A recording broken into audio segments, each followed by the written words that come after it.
Shabbat Shalom. Welcome to Ohale Avotenu, Tens of Our Fathers.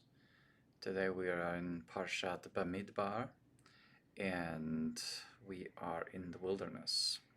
So this is a very interesting passage, and there's a lot in here specifically about the order of the camp.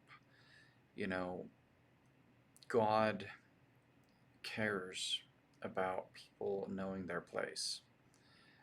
I used to say that in a more inflammatory way, but I would proudly declare that God wants women to know their place. And after a moment of allowing the outrage to boil up, um, this was back, of course, when I was a little less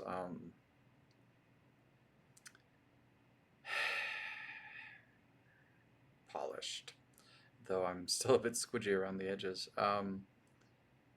I would go on to say that God wants men to know their place. He wants everyone to know their place. One of the great and deep-seated desires of humankind is to know, why am I here? Do I have a purpose? Even in the Barbie song, right? What was I made for? And by the way, I never saw the movie. I don't know what it's about, but I have heard the song. Anyway, the point being, people want to know. They want to know their purpose. They want to know why they're here. They want to know these things. And God sets his camp in order, and he tells people, okay, you're going to be doing this, you're going to be doing that, you're going to be doing the other thing. And it's very, very interesting stuff. But today I actually want to focus on the Haftarah portion in Samuel, because I think this is a very important concept for people to get. There are people who are of the opinion that, there's a passage in Isaiah, right? And it's Isaiah, and it's chapter 1, verses 13. Well, let's start just generally in chapter 1. And there's this idea that people have derived that God hates the sacrifices. He hates the festivals. He hates the new moons. He really doesn't like these things. And so, that's why he sent Jesus, to do away with all of that stuff, because he hates all the sacrificial stuff.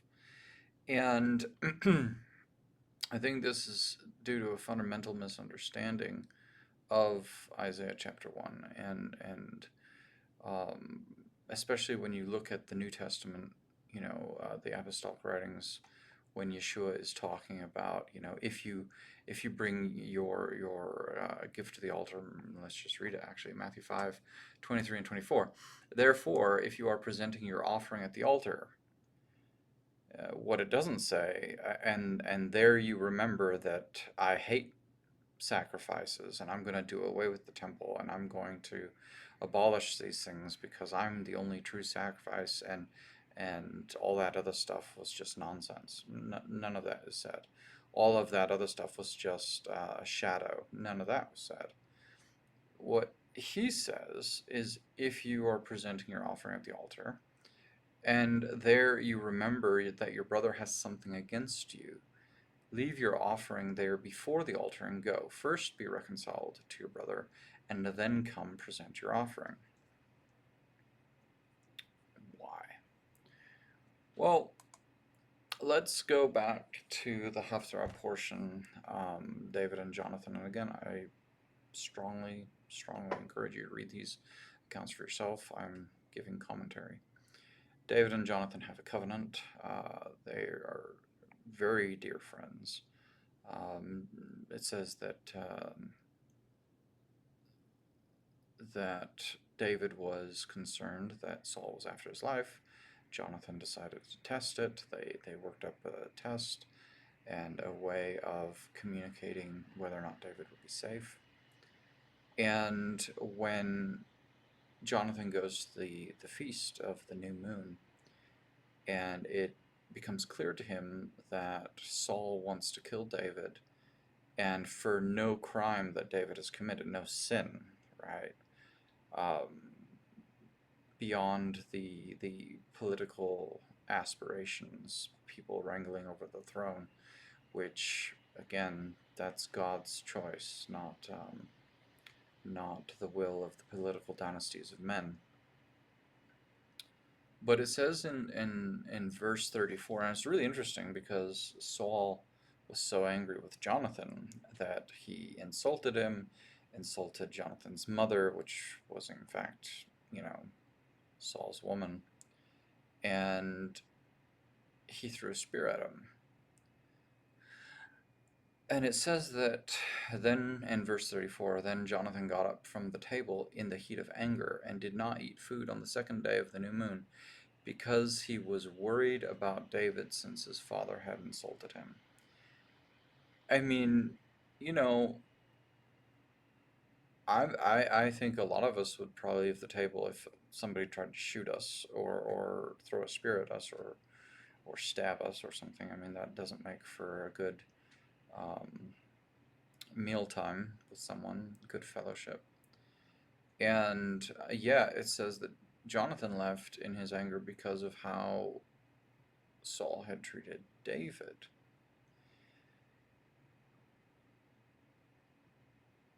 Why is that? Well, going back to the idea that I wanted to bring up in Isaiah 113, do not go on bringing your worthless offerings. Incense is an abomination to me. New moon and Sabbath, the proclamation of an assembly. I cannot endure wrongdoing and the festive assembly. What does this mean? Well, some people would suggest that, well, sacrifices are wrongdoing and incense is wrongdoing. And it's like, no, it's not wrong if he told them to do it. But why is Jonathan not at peace sitting at this table? Why is Yeshua saying that if you go to bring your offering and you remember that your brother has something against you, first put it right and then bring your offering? He doesn't say don't bring it. He says reconcile the relationship before you bring your offering.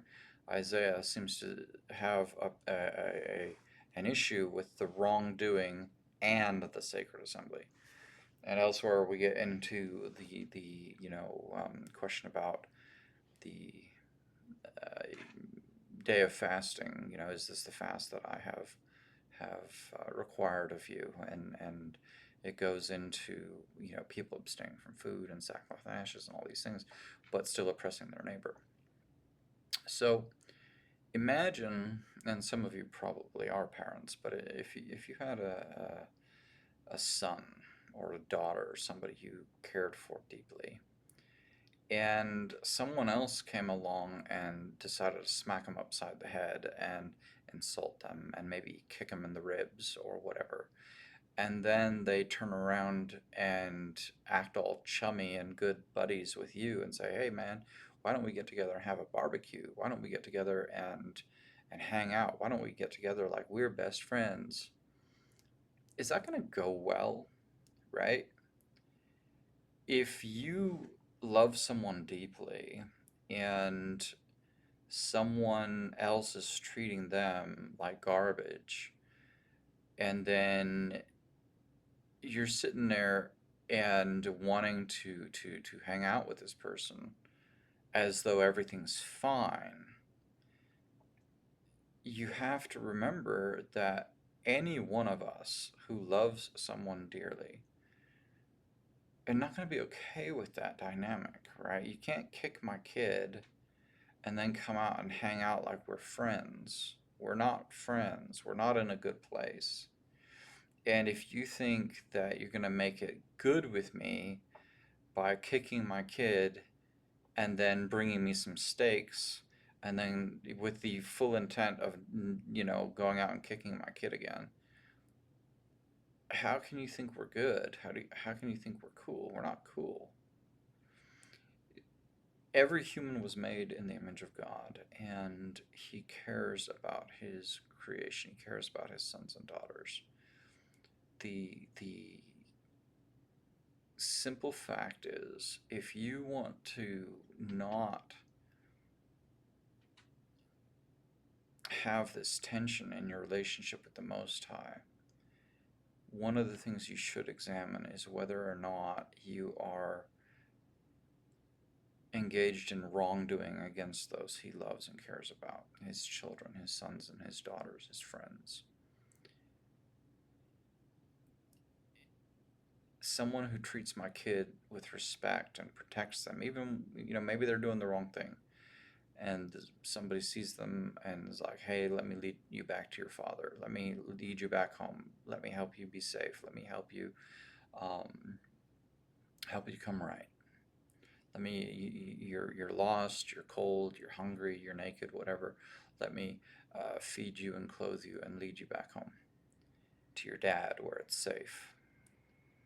That person is going to be um, uh, receiving a warmer reception from me than the person who sees my child out there and kicks them and robs them and lies to them and insults them and does those kinds of things. And then tries to show up at my door like we're best buddies, especially if I know what they've done. So what I think is really important about this Haftarah passage and what Yeshua is saying and what Isaiah is saying and what so many of the other passages are saying is that you're not going to be okay with the father if you're abusing the children, right? You're not going to be in a right place with him if you are harming those for whom he cares and for whom he sent his son Yeshua to die, right? So I would encourage you to, when you're trying to be at peace with God, when you're trying to approach him with that desire for closeness of relationship, see how you're treating those around you. Are you treating them in a way that a father would be pleased that you're treating his children? And if not, put it right. Try to put it right with him, with them, all of the above. Be the person who feeds and clothes and protects and leads the children back to the Father. Don't be someone who kicks them and robs them and plunders them and lies to them and about them and then somehow prances about thinking you're right with their dad because, any human father understands you're not going to be right like that. So, that's my encouragement to you all for this week. Shabbat Shalom.